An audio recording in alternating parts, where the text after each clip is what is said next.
Hey guys, it's Taylor from submersion14, and I'm so excited for you guys to be here today and to learn how to make the Ahava 14 bracelets. But before we get started, I just wanted to say how grateful I am for you guys for being here and taking time out of your day in order to do this. Not only are you helping us here at submersion14, but you're also making a huge impact on kids around the world. So thank you so much.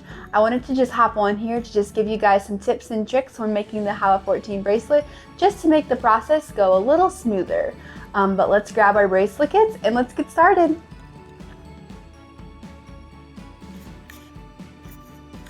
Alright, so this is the bracelet kit that you guys have received for your group to go ahead and get started with. So let me just open it up here to kind of show you guys what we're going to be working with. So you just open these little tabs up and you can go ahead and open up the kit. So we're going to be using beeswax for the end of the bracelet to go ahead and keep it looking smooth. And then it comes with hemp cord, which is what we use for the string. And then your kit will already have some pre-cut string in them, just because one of these rolls cannot make the 42 bracelets, so there'll be enough to go ahead and complete those 42 bracelets. And there'll also be little bead reamers in here. Let me show you guys these. So these are really helpful into cleaning out the inside of the beads.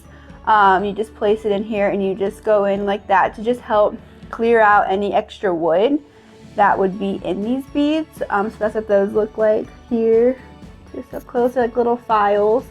And then, so that's the layout of the kit, and these are the beads that we're going to be using.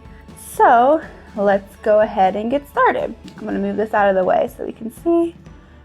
All right, so here's how we start. So we start out with our string here. And so what we're going to be doing is I always start out by using the Burt's Bees chapstick here. And what you're going to do is you're going to go ahead and open it up and go at the end of the cord here and just start putting it on the cord. This is going to help prevent the bracelet, the cord from fraying, which is really important as we continue forward. So what I always do, just one fun tip, is to go ahead and twist the cord so that way it goes along with the actual cord. So you can see how it kind of goes in a certain direction. So just go ahead and twist it and then go ahead and start beading. So I usually keep some beads just right in front of me just to have easy access to them. So you can go ahead and you can just start grabbing them and you just put them on. And a lot of times I twist with it as well, just to keep it easy as they go on. So twist with the bead so that way it's easy, they just slide right on. So you'll just keep doing that, and each box is going to have an example bracelet for you guys to look at that you can go ahead and use to follow the pattern of the bracelet. And it's not symmetrical. That's one thing I always like to point out to people, just so that way you don't have to go and redo it or anything like that. So yeah, and it's just important just to kind of keep this end as tight as possible so that way there's no fraying or anything that will get in your way.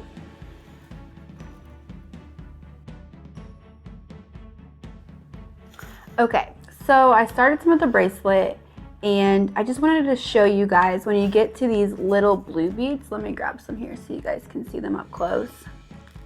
These guys are the little tricky ones.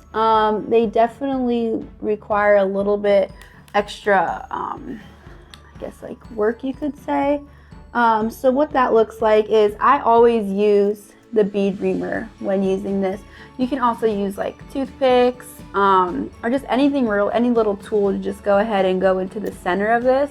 So you just go ahead and you put it on like this and you just push it back and forth to really clean out the inside of the beads. so that way it makes it much easier for you guys to put them on. So you just go ahead and yeah, they will fall around quite a bit, which is fine. So then you go ahead and you just, I usually put it on the tip of my finger like this because it's already got some beeswax on it. And I just go ahead and take this, and you can add more Burt's Bees at this point if you feel that you need it. And then you just go ahead, make sure it's nice and tight at the top and there's no fraying. And then you just take your little pointer finger here and you place it on like this and twist it on. And then you go ahead and pull it through. So that's just a little tip on these little blue beads that can be a little tricky sometimes. And they'll bounce around, but you know, just kind of gather them back together and just put them back on.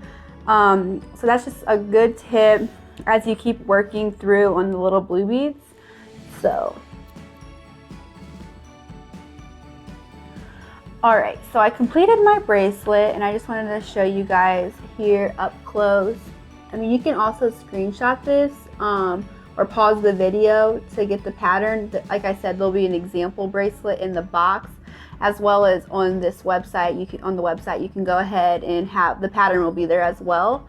But I just wanted to show you guys, once you get your bracelet beaded, what the next steps are. So once you get to the end, you can just go ahead and tie a double knot. So I go ahead and you just start out knotting it like you would normally, and really try to push that knot as close to the bead at the end as you possibly can, just so that way the beads don't slide all over the place. And then I always like to do the next knot just right on top of that knot, just so that way the bracelet stays secure and the beads don't slide everywhere. And just do it nice and tight, just like that, so that it has that double knot on top of each other. And then just a couple of reminders too. So the bracelet string, I'll go over some string tips, are going to be 15 inches. Each bracelet string is 15 inches.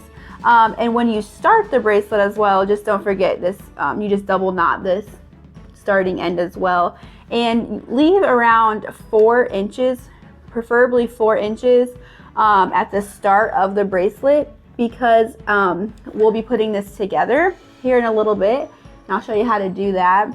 But that just gives us enough room to keep the bracelet adjustable, just for different size wrists, so that way it can fit all different size wrists, so that way it will be adjustable.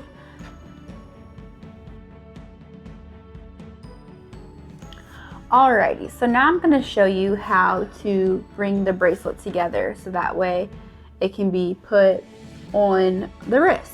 So what I usually do, so what's going to happen is both of these end strings are going to be placed through one of the brown beads to help. So then what will happen, the bead will be able to move back and forth to make the bracelet bigger and smaller. So to start this, you put the beads together, two strings together, excuse me, and there's different ways to do this. So you can definitely, if you find an easier way to go ahead to do this, you're more than welcome to do this. This is how I usually approach it. So what I do is I twist the two strings together, make it nice and tight, so that they twist together to keep it nice and secure.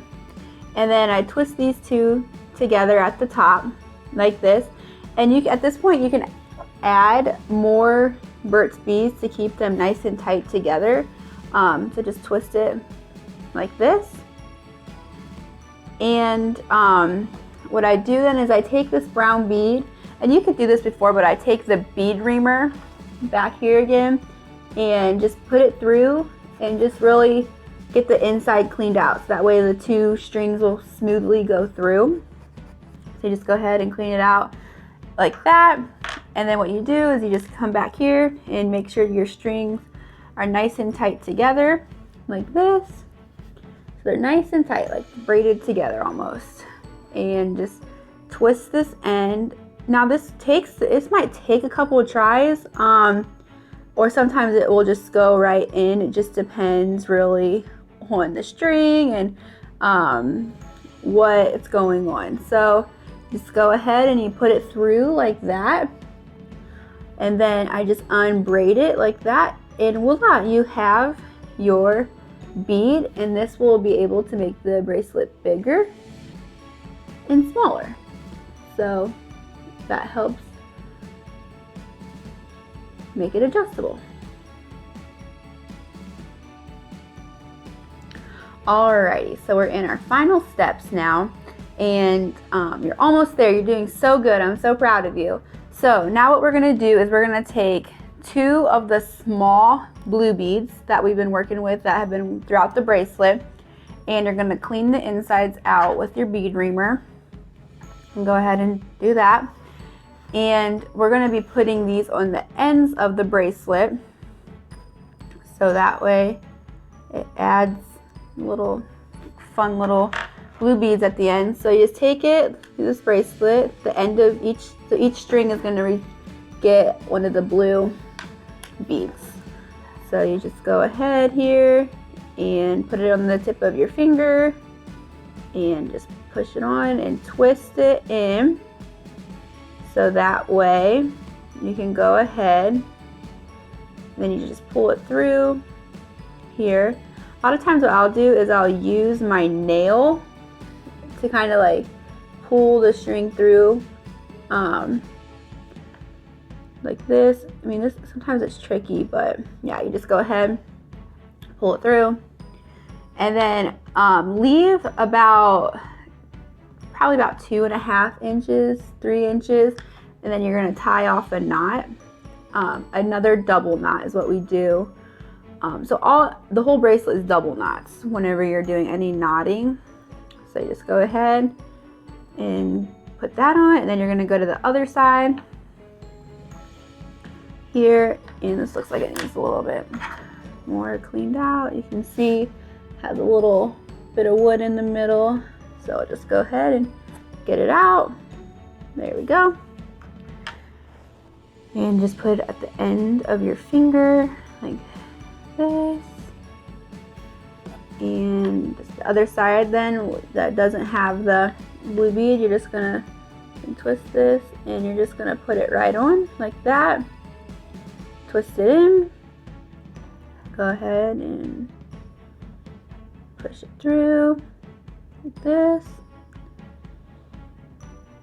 And if you see sometimes it'll fray, you just take it off, twist it again, then go ahead, put it right back on, and it'll go slide right on. And then I always just line up the string so that it's pretty close to this one, and then you'll just tie the double knot again here, and your bracelet is complete. So then what you'll just do is just take some scissors and just cut these extra off right up to the knot, so that way they're not on there anymore. But yeah, so here's your bracelet. It's adjustable, and you can just go ahead, put it on, and tighten it up at the end like this, and it looks so cute.